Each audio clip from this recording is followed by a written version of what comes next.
эфире новости экономики на Якутия-24, в студии Нургуяна Иванова. Иностранные инвесторы планируют в течение ближайших 5-7 лет вложить в экономику России около 40 миллиардов долларов. Об этом сообщил газете «Известия» глава Российского фонда прямых инвестиций Кирилл Дмитриев. По его словам, инвестиции будут осуществлять более 20 компаний и фондов из разных стран. Капиталовложениями займутся корпорации из Китая и Южной Кореи, а также суверенные фонды из Саудовской Аравии и Катара. Основная часть инвестированных средств пойдет на региональные проекты. Около 40% будущих вложений планируется направить на развитие железных и автомобильных дорог, а также портов и аэропортов. 25% средств предназначаются для усовершенствования технологий. Прогнозируемая мощность будущего мусоросортировочного завода в Якутске составит 180 тысяч тонн твердых коммунальных отходов в год. О реализации строительства мусороперерабатывающего комплекса в Якутске обсудили министр ЖКХ и энергетики Якутии Дмитрий Садовников и делегация японских компаний Hokkaido Corporation и Санка. Японская делегация ознакомилась с работой действующего полигона размещения отходов в столице республики. Отмечу, что в столице республики ежегодно образуется порядка 145 тысяч тонн твердых коммунальных отходов. В целом по республике более 400 тысяч тонн в год. Из того, что мы увидели сегодня, мы предлагаем наладить крупномасштабную сортировку мусора.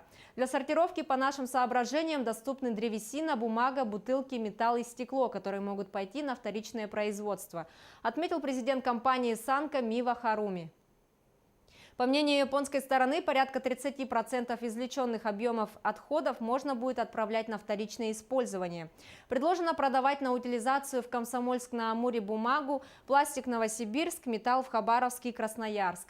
Транспортировку отходов на переработку планируется отправлять железнодорожным транспортом, так как с вводом станции в Нижнем Бестяхе это стало экономически выгодно. Есть возможность перерабатывать древесину в щепу и применять в народном хозяйстве. А вот стекло отправлять на вторичное производство экономически невыгодно за счет низкой стоимости и дорогой транспортировки. В свою очередь, Минприроды Российской Федерации подготовила проект указа о создании государственной управляющей компании в сфере обращения с отходами. Отмечается, что компания разработает единую схему размещения твердых коммунальных отходов. В ней будут содержаться данные о мощности, маршрутах перевозки мусора и местах его хранения. Кроме того, госкомпания будет финансировать инвестпроекты, покупать активы в сфере переработки мусора и распределять средства от экологического сбора, который с 2020 года может быть заменен на экологический налог. Китай завершил строительство своей части железнодорожного моста Нижнеленинская-Тунцзян через реку Амур. Об этом сообщает компания China Railway. Пекин начал строить мост в феврале 2014 года. Длина моста более 2000 метров. Российская часть составляет около 328 метров. Предполагается, что его пропускная способность будет составлять около 21 миллиона тонн в год.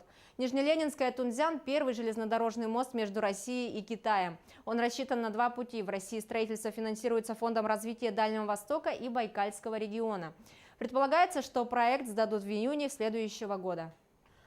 Дочернее предприятие «Алроса» ПАО «Севералмаз» запустило для своих работников программу корпоративных пенсий. Соответствующий договор руководство «Севералмаза» подписало в Архангельске с негосударственным пенсионным фондом «Алмазная осень».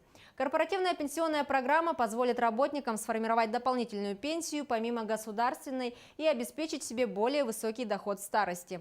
Особенностью программы является ее паритетный принцип. Работники отчисляют взносы в счет своей будущей корпоративной пенсии совместно с предприятием в равных долях. Вопрос о внедрении корпоративной пенсионной программы для наших работников был обозначен еще в прошлом году. В ходе ее разработки мы продумали все нюансы, позволяющие не только повысить социальную защиту коллектива, но и стать в перспективе одним из самых привлекательных предприятий на рынке труда в зоне нашей деятельности, сказал генеральный директор «Севералмаз» Андрей Письменный. На этом у меня все. Оставайтесь в курсе экономических событий на Якутия-24.